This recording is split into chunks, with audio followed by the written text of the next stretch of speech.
Bonjour et bienvenue. Alors aujourd'hui, on se penche sur un document assez fascinant. Oui, un livre qui date un peu, hein? Oui, de 1922. Il s'appelle The Practice of Autosuggestion by the Method of Émile Coué. Il a été écrit par C. Harry Brooks avec une préface de Coué lui-même. Et c'est une plongée incroyable dans une méthode de développement personnel, de guérison même, qui a vraiment captivé tout le monde au début du XXe siècle. C'est ça. Et ce qui frappe tout de suite, c'est que ça a l'air d'une simplicité presque enfantine. Ben justement, l'idée aujourd'hui, c'est un peu de gratter ce vernis. Qui était cet Émile Coué? Qu'est-ce qui se passait vraiment dans sa clinique à Nancy pour attirer des foules de toute l'Europe? Et la grande question, comment est-ce qu'une toute petite phrase a pu avoir un impact aussi énorme? Cette fameuse phrase. Tous les jours, à tout point de vue, je vais de mieux en mieux, on l'a tous entendu, mais en lisant ce livre, on se rend compte que derrière, il y a une théorie psychologique vraiment surprenante. Absolument. Alors, par où on commence? Peut-être par le lieu, la clinique. Oui, c'est une bonne idée, parce que le décor lui-même était déjà une partie du traitement. Tout à fait. Le livre insiste beaucoup là-dessus. On est à milieu d'un hôpital austère, froid. La clinique, c'est en fait une extension de la maison de Coué. L'auteur décrit un jardin, des patients qui attendent sur des bancs, sur des pruniers, des cerisiers. C'est ça. L'ambiance est détendue, les gens bavardent, ils profitent du soleil.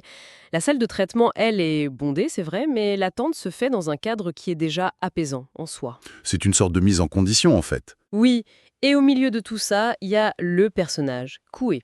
Et le livre le dépeint pas du tout comme un médecin distant, plutôt comme un guide, un coach avant l'heure. Exactement, on le décrit comme un homme calme, qui inspire confiance, qui met tout le monde à l'aise. Pas de blouse blanche, pas de chichi, Il traite un aristocrate comme un ouvrier, avec la même attention. la même chaleur. Et il a une arme assez surprenante, c'est l'humour. Le livre dit qu'il s'en sert pour ridiculiser la maladie, pour lui enlever son pouvoir en quelque sorte. Et son diagnostic, peu importe la maladie, que ce soit des rhumatismes, de l'anxiété, le diagnostic est toujours le même. Toujours. En gros, il leur dit « Vous avez semé de mauvaises graines dans votre inconscient. On va juste en semer de bonnes.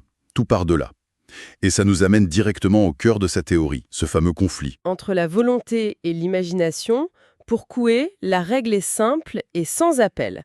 Quand les deux s'opposent, c'est toujours l'imagination qui gagne. Il appelle ça la loi de l'effort converti, c'est ça? C'est ça, c'est-à-dire que plus on essaye fort de vouloir un truc, Moins on y arrive. précisément, plus la volonté force, plus l'imagination se braque et suggère l'inverse. L'exemple typique, c'est l'insomnie. Ah oui, se dire « je veux dormir », c'est le meilleur moyen de rester les yeux grands ouverts. Parce que l'imagination, elle, répond « mais t'y arrives pas ». Le livre donne un exemple génial avec un homme d'affaires angoissé. Oui, je m'en souviens. L'homme dit « je me bats de toutes mes forces pour chasser ces idées ». Et Coué lui explique que c'est là son erreur. L'effort ne fait que nourrir le problème. L'homme insiste « mais je veux m'en débarrasser ». Et la réponse de Coué est brillante. Il lui dit que dire « je veux », ça sous-entend une lutte, et donc un possible échec. L'imagination entend « c'est dur, tu vas pas y arriver ». Exactement. La clé pour Coué, c'est de passer de « je veux le faire » à « je vais le faire ». C'est pas une nuance, c'est un vrai changement de paradigme. On passe de la lutte à l'acceptation. Voilà. Et pour prouver ça, Coué savait qu'un long discours valait pas une expérience vécue. Et c'est là qu'intervienne l'expérience des mains jointes. C'est presque un tour de magie. C'est ça. Il demande aux patients de joindre leurs mains, de les serrer très très fort et de se concentrer sur une seule pensée. Je ne peux pas les ouvrir, je ne peux pas. Et après, il leur dit « Maintenant, essayez, allez-y ». Et là, le livre décrit une scène assez folle. Plus les gens forcent avec leur volonté, plus leurs mains se crispent. Les jointures deviennent blanches. Les mains sont comme soudées. La volonté renforce l'idée de l'imagination. Parce que l'esprit est complètement occupé par l'idée « je ne peux pas ». Le corps suit, aveuglément. Et c'est là que vient le coup de génie de Coué. Au moment où la tension est maximale, il dit juste, d'une voix calme, « Maintenant, changez de pensée. Pensez, je peux. » Et là, paf, les mains se séparent, sans effort. C'est une démonstration incroyable de ces deux principes. 1. Une idée qui occupe l'esprit devient une réalité physique. Et 2. La volonté ne peut rien contre l'imagination. C'est ça qui est moderne chez lui. Il a compris, bien avant tout le monde, que le cerveau ne fait pas vraiment la différence entre ce qui est réel et ce qui est imaginé de manière intense. La PNL, les thérapies cognitives, tout est déjà là en germe. Ah oui, le colosse qui pouvait plus lever le bras depuis 10 ans. Et là, surprise, avec lui, l'expérience des mains ne marche pas. Il arrive à les ouvrir. C'est un échec, en apparence, mais Coué est un psychologue génial. Il retourne la situation. Il sourit et lui demande « À quoi pensiez-vous » Et l'homme avoue « Bah, je me disais que j'y arriverais peut-être quand même. » Et Coué, ravi, s'exclame « Vous voyez, ça dépend pas de moi, ça dépend de ce que vous pensez. » Il utilise l'échec pour prouver que le pouvoir est chez le patient. C'est brillant. Très habile.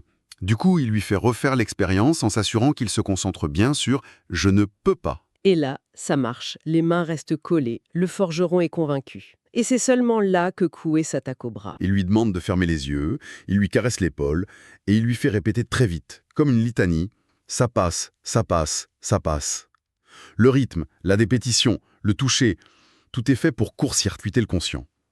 Et en moins d'une minute, la douleur disparaît. La foi est créée, l'imagination est prête. Coué lui dit alors fermement « Maintenant, pensez, je peux ». Et le bras se lève, jusqu'en haut, pour la première fois en 10 ans. La salle applaudit. Et pour bien ancrer la guérison, Coué demande au forgeron de le frapper sur l'épaule, de plus en plus fort. Pour prouver que le mouvement est retrouvé et qu'il n'y a plus de douleur. C'est une histoire incroyable. Mais le livre parle des cas où ça ne marchait pas. Le livre est écrit par un admirateur, donc il est très positif. Mais la logique de Coué répond à ça. Si ça marche pas, c'est pas que la méthode est mauvaise. C'est que le patient n'a pas réussi à faire sienne l'idée de guérison. Exactement. Le premier échec du forgeron en est la preuve. Coué ne se présente jamais comme un magicien. Il dit « le seul pouvoir, c'est votre imagination ». D'accord, donc après ces démonstrations, on passe à la séance collective. Et là, l'ambiance change, non? Oui, complètement. On entre dans une phase plus introspective. Il demande à tout le monde de fermer les yeux. Et d'une voix qu'il rend volontairement basse, monotone, il commence à parler. L'auteur décrit un silence, une atmosphère de somnolence. L'objectif est clair, mettre le conscient en veille pour que les suggestions aillent directement à l'inconscient, qui lui ne critique pas. Et il suggère quoi exactement? C'est pas juste « vous n'avez plus mal ». Non, non, c'est beaucoup plus large. C'est une approche holistique. Sur le plan physique, il suggère le bon fonctionnement de tous les organes. Le cœur, les poumons, la digestion, le sommeil. Il va même jusqu'à dire que le corps va réparer lui-même ses lésions. C'est ça. Et puis il y a tout le volet psychologique. Il suggère la disparition des idées noires, de la méfiance, de l'anxiété. Il parle de calme, de patience. Et surtout, il ancre l'idée d'une confiance en soi basée sur la connaissance de la force immense qui est en vous. Il ne dit pas « ayez confiance », il dit « vous avez une raison d'avoir confiance ». C'est subtil mais fondamental. Et en plus, il leur donne une consigne très pratique. Changer leur vocabulaire. Bannir les mots comme « difficile »,« impossible ». Oui. Aujourd'hui, ça peut paraître un peu cliché, développement personnel, mais pour lui, c'est le cœur du réacteur. Les mots créent la réalité. Remplacer « c'est difficile » par « c'est facile » et « je peux ». Ce n'est pas juste de la pensée positive. C'est un acte de reprogrammation. À force de le dire, l'imagination finit par y croire et la barrière mentale de l'échec anticipé disparaît. Mais il insiste sur un point, ce n'est pas lui le guérisseur. Il le martèle. Le livre le cite « Je n'ai jamais guéri personne de ma vie ». Il se voit comme un prof qui montre comment utiliser un outil que les gens ont déjà. Vous êtes les pilotes de votre propre destinée. C'est une responsabilité énorme. Radical, oui. On ne vient pas recevoir passivement une guérison, on vient apprendre à se guérir soi-même. Et c'est pour ça qu'il leur donne l'outil à emporter, la fameuse phrase. À répéter 20 fois, matin et soir. Tous les jours, à tout point de vue, je vais de mieux en mieux. C'est l'entretien quotidien du jardin mental. Le livre donne ensuite plein d'exemples de guérison. Il y a cette femme avec des problèmes de digestion chronique qui, après une seule séance, Mange un repas complet au restaurant sans aucun souci. Ou le cas d'alcoolisme, où le désir de boire s'évanouit sans lutte. c'est logique avec sa théorie, on ne combat pas le désir avec la volonté, ça le renforcerait, on le remplace. Exactement. Le livre mentionne aussi des cas très lourds, comme une tuberculose osseuse où on a évité une amputation. L'idée, c'est que l'autosuggestion peut vraiment influencer la physiologie. Ce qui est le plus touchant, je trouve, c'est le chapitre sur les enfants. Oui, la clinique pour enfants gérée par une de ses anciennes patientes, mademoiselle Kaufmann, elle traitait des cas très sérieux, rachitisme, épilepsie. Et la méthode était adaptée, bien sûr. Oui, l'auteur l'a décrit en train de prendre un enfant sur ses genoux, de le caresser et de lui murmurer des suggestions à l'oreille. Mais, au futur. Tes jambes vont devenir fortes. Tu vas devenir courageux. C'est ça. Et le livre insiste sur un point crucial. Sa pensée était, je cite, « portée par un courant d'amour et de compassion ». Ce n'était pas une technique froide.